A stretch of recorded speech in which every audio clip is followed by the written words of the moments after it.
Yo, what's up, everyone? So this week, I finally stopped being a lone wolf and decided to hop into my very first group ride. Why, you ask? Well, according to the Rouvy website, group rides are where you're supposed to meet new people and make magic happen.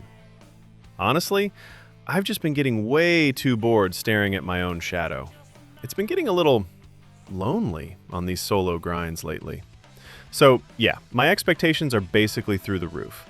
I'm hoping to finish this ride with like dozens of new besties so we can dominate the virtual trails together. Let's see if I actually make friends, or if I just end up breathing heavy into my mic, completely alone. And we're off! The starter pistol has fired, and here we go. Me and my 7 brand new besties. I figured the bonding would start immediately, like, hey, what's your name? Or, where do you live? Just typical BFF stuff. Real heart-to-heart bonding on the pedals. But for some reason, 3 of my friends clearly want zero to do with me. They're absolutely pinning it, blasting off like they've got a rocket up there. Well, How am I supposed to make small talk at warp speed? One guy actually slowed down a bit, bless his heart, but since we're hitting a massive descent, I accidentally just zoomed right past him. Damn, there goes my social life. Those 3 friends up ahead, poof, just disappeared. I don't know what kind of sorcery that is. Maybe just some classic Rouvy magic. And as for what's happening behind me, no clue. Can't see a thing. But honestly, it doesn't seem like those guys are exactly dying to meet a new bestie either. Not a single person is pulling up alongside me to, start a conversation. I guess some people just aren't here for the vibes.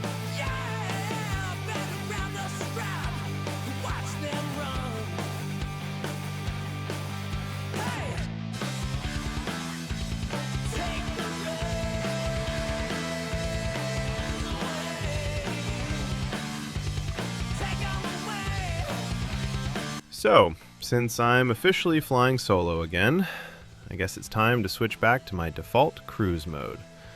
That means soaking in this gorgeous Norwegian scenery and dreaming about the future. Usually, I'm daydreaming about a year from now. If I actually stick to my training, I can already see the headlines. I'll be on every front page, labeled as a medical miracle, living proof that human potential has no limits. Okay, I'm joking. Mostly. First, I've got to go ahead and win the Volta a Catalunya. Then, we'll see. Maybe I'll become so incredibly powerful that they actually ban me from the Tour de France. Just to give the other guys a slight fighting chance. So, yeah. Dreaming is free. But the Tour de France? Probably not in my calendar this year. But hey, maybe I'll just start a brand new race instead. I'll call it the Tour de No Chance. It'll be specifically for us half-pro legends. The ones who definitely have the spirit, but between my lungs and this arrhythmia, my heart literally and figuratively can't keep a steady beat. We'll be out there, just vibing and surviving. Hold up. Side quest for a second.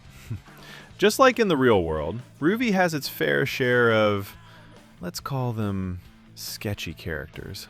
And this guy? He is extra suspicious. Seriously, looking at him, let's just say it gave me a sudden, massive burst of motivation to, pedal as fast as humanly possible. All right, back to the actual ride. I'm noticing a few changes on the leaderboard. Looks like my 3 besties up front had a little falling out. One of them apparently got kicked out of the clique. Talk about drama. Meanwhile, that guy behind me? Yeah, I think he saw that sketchy character on the side of the road too, because he is absolutely hauling to catch up to me. He's coming in hot. And honestly, I don't think he's looking for a chat. He's just looking for an escape route. As for me, I'm starting to feel the burn. Oxygen is getting a little scarce. And my legs? Whew, yeah, they're officially on fire. This is, sadly, my current reality. It's like a pick your poison situation. I've got two settings. I can go fast for a tiny distance, or I can go a long distance with, well, 0 speed. Basically, I'm a high-performance machine that just happens to run out of gas incredibly fast. This might sound weird, but in situations this brutal, I actually start believing in higher powers. As a last resort, I start begging them to give me the strength to just keep turning these pedals. Sometimes it works. Not from you, Jesus! And while you're here, seriously? Can you please get your sheep off the racetrack? You're blocking the line. Oh, yes. Thank you, beautiful stranger. I'm already feeling significantly lighter. I think, yes, I definitely have the strength to make it now.